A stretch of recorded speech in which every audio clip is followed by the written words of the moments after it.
नमस्कार, मैं हूं विवेक वर्मा और वर्मा स्टोरीज के इस अत्यंत ऐतिहासिक गुर और रहस्यमय अध्याय में आपका हृदय से स्वागत है। दोस्तों, कुरुक्षेत्र की उस लाल मिट्टी ने इतिहास का सबसे भयानक और विनाशकारी युद्ध देखा है। महाभारत का वह युद्ध जिसमें धर्म और अधर्म के बीच अस्त्रों और शस्त्रों की ऐसी वर्षा हुई थी जिसकी कल्पना मात्र से आज भी रूह कांप जाती है। कौरवों की विशाल अक्षौहिणी सेना में एक से बढ़कर एक महारथी थे, परंतु जब भी कौरव सेना के सबसे शक्तिशाली योद्धाओं का नाम लिया जाता है, तो तीन ऐसे नाम उभर कर सामने आते हैं जिनके बिना महाभारत की कल्पना भी नहीं की जा सकती। गंगापुत्र भीष्म, अस्त्रों के झाता गुरु द्रोणाचार्य और सूर्यपुत्र कर्ण।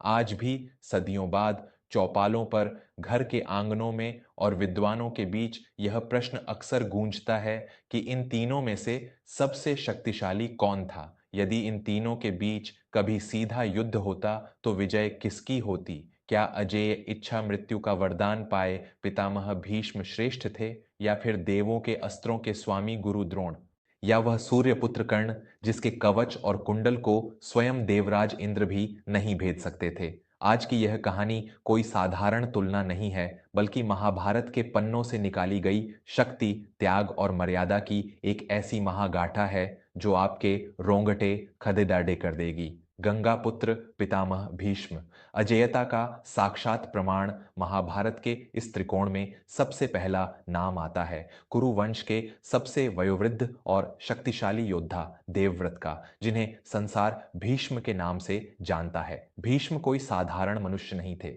वे आठवें वसु का अवतार थे। उनकी शक्ति का सबसे बड़ा प्रमाण वह वरदान था जो उन्हें उनके पिता शांतनु से प्राप्त हुआ था, इच्छा मृत्यु।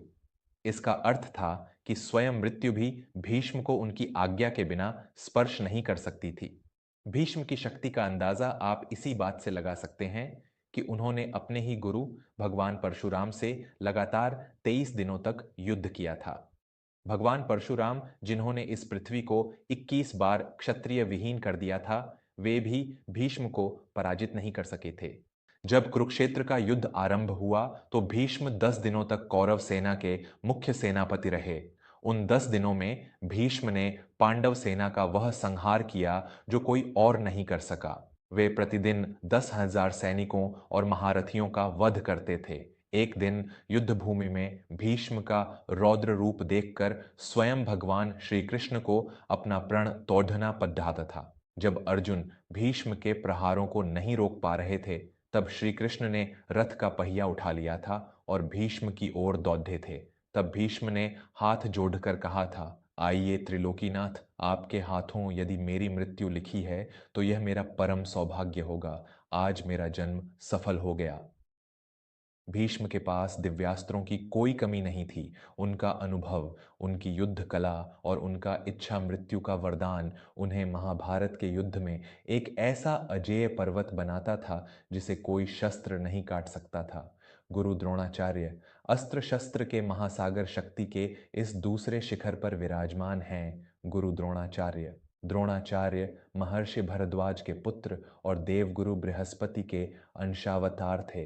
द्रोणाचार्य बाहुबल से अधिक अपनी विद्या, तकनीक और दिव्यास्त्रों के ज्ञान के लिए जाने जाते थे। पूरे आर्यावर्त के राजकुमारों को उन्होंने ही युद्ध कला सिखाई थी।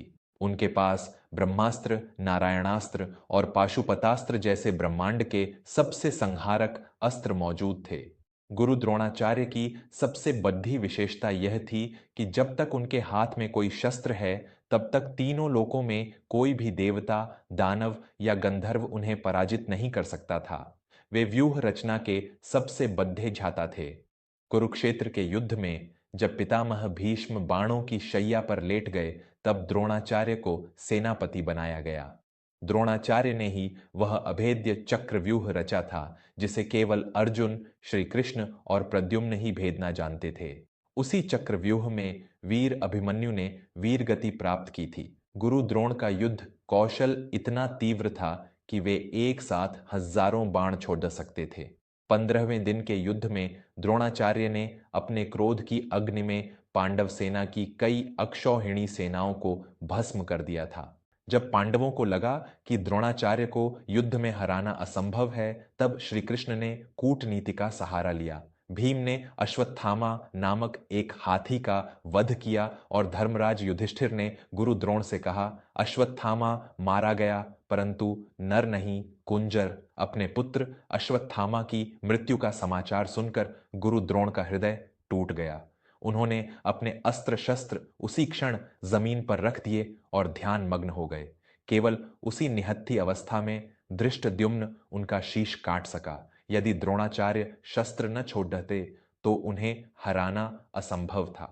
सूर्यपुत्र कर्ण, संघर्ष और साहस का अद्वितीय प्रतीक। अब बात करते हैं उस योद्धा की जिसका जीवन केवल संघर्ष, अपमान और अपनी पहचान बनाने की जद्दोजहद में बीता।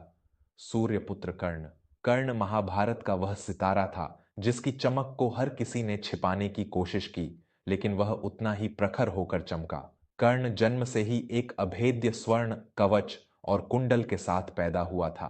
यह कवच साक्षात भगवान सूर्य का वरदान था। जब तक वह कवच कर्ण के शरीर पर था, ब्रह्मांड का कोई भी अस्त्र उसे खरोंच तक नहीं मार सकता था। कर्ण ने भी भगवान परशुराम से अस्त्र विद्या प्राप्त की थी। कर्ण की शक्ति का सबसे बड़ा प्रमाण उसका विजय धनुष था। यह वही धनुष था जिसे भगवान शिव ने परशुराम को दिया था और परशुराम ने कर्ण को। विजय धनुष के चारों ओर एक अभेद्य सुरक्षा घेरा बन जाता था। इसके अलावा कर्ण के पास देवराज इंद्र से प्राप्त वासवी शक्ति थी जिसका वार कभी खाली नहीं जा सकता था। कुरुक्षेत्र के युद्ध में जब कर्ण सेनापति बना तो उसने अपनी वीरता का ऐसा प्रदर्शन किया कि पांडव सेना में हाहाकार मच गया।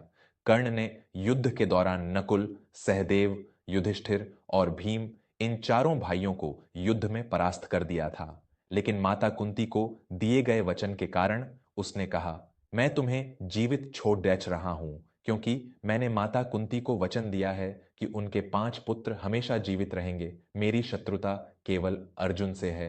कर्ण के पराक्रम का लोहा स्वयं भगवान श्री कृष्ण ने भी माना था, लेकिन कर्ण का भाग्य ही उसका सबसे बड़ा शत्रु था। उसे अपने गुरु परशुराम का शाप था कि जब उसे विद्या की सबसे अधिक आवश्यकता होगी वह उसे भूल जाएगा। धरती माता का शाप था कि अंतिम समय में उसके रथ का पहिया जमीन में धंस जाएगा और इंद्र ने छल से उसका कवच और कुंडल भी मांग लिया था। महारथियों का मूल्यांकन रथी अतिरथ विवाद। दोस्तों, इन तीनों योद्धाओं की शक्ति को मापने के लिए हमें महाभारत के रथी अतिरथ प्रसंग को समझना होगा। युद्ध शुरू होने से ठीक पहले दुर्योधन ने पितामह भीष्म से कौरव सेना के योद्धाओं का मूल्यांकन करने को कहा। भीष्म ने अपने आप को गुरु द्रोणाचार्य को और अर्जुन को अति महारथी की श्रेणी में रखा। लेकिन जब दुर्योधन ने कर्ण के बारे में पूछा तो भीष्म ने अत्यंत शांत परंतु कठोर स्वर में कहा, हे दुर्योधन, मेरी दृष्टि में यह कर्ण केवल एक अर्धरथी है। इसने अपने प्राकृतिक कवच और कुंडल खो दिए हैं और यह ब्राह्मणों के शाप से ग्रसित है। इसके पास युद्ध कौशल तो है परंतु इसका अहंकार और इसकी अशिष्टता इसे महारथी नहीं बनने देती। यह सुनकर कर्ण क्रोध से लाल हो गया और उसने प्रतिज्ञा कर ली, जब तक पितामह भीष्म जीवित हैं और कौरव सेना के सेनापति हैं तब तक मैं रणभूमि में प्रवेश नहीं करूंगा। लेकिन क्या कर्ण सच में एक अर्धरथी था? नहीं। भीष्म यह भली भांति जानते थे कि कर्ण की क्षमताएं अनंत हैं। उन्होंने कर्ण को अर्धरथी केवल इसीलिए कहा था ताकि कर्ण के भीतर का घमंड टूटे और दुर्योधन युद्ध करने के अपने फैसले पर पुनर्विचार करे। भीष्म कर्ण को अर्जुन के सामने सुरक्षित भी रखना चाहते थे। निष्कर्ष, कौन था सबसे शक्तिशाली? अब आते हैं उस मूल प्रश्न पर, यदि इन तीनों के बीच युद्ध होता तो कौन जीतता? दोस्तों, युद्ध केवल बाहुबल का नहीं होता, यह परिस्थितियों, वरदानों और शापों का भी खेल होता है। यदि हम कवच कुंडलधारी कर्ण की बात करें तो उस समय कर्ण लगभग अमर था। न तो भीष्म और न ही द्रोणाचार्य उसका वध कर सकते थे। वह अपनी सुरक्षा के कारण किसी भी युद्ध को जीत सकता था। परंतु यदि हम महाभारत युद्ध के समय की बात करें, जब कर्ण अपना कवच कुंडल खो चुका था, तब स्थिति बिल्कुल भिन्न थी। 1. भीष्म विरुद्ध कर्ण। पितामह भीष्म के पास इच्छा मृत्यु का वरदान था। कर्ण चाहे कितने भी दिव्यास्त्रों का प्रयोग कर लेता, वह भीष्म को उनके वरदान के कारण मार नहीं सकता था। दूसरी ओर भीष्म अपने अनुभव और लगातार युद्ध करने की क्षमता से कर्ण को थकाकर पराजित कर सकते थे। भीष्म का धैर्य और उनका क्रोध दोनों ही कर्ण की आक्रामकता पर भारी पड़ थे। इसलिए भीष्म निश्चित रूप से कर्ण से अधिक शक्तिशाली थे। 2 द्रोणाचार्य विरुद्ध कर्ण। गुरु द्रोणाचार्य के पास ब्रह्मास्त्र और पाशुपतास्त्र का पूर्ण ज्ञान था।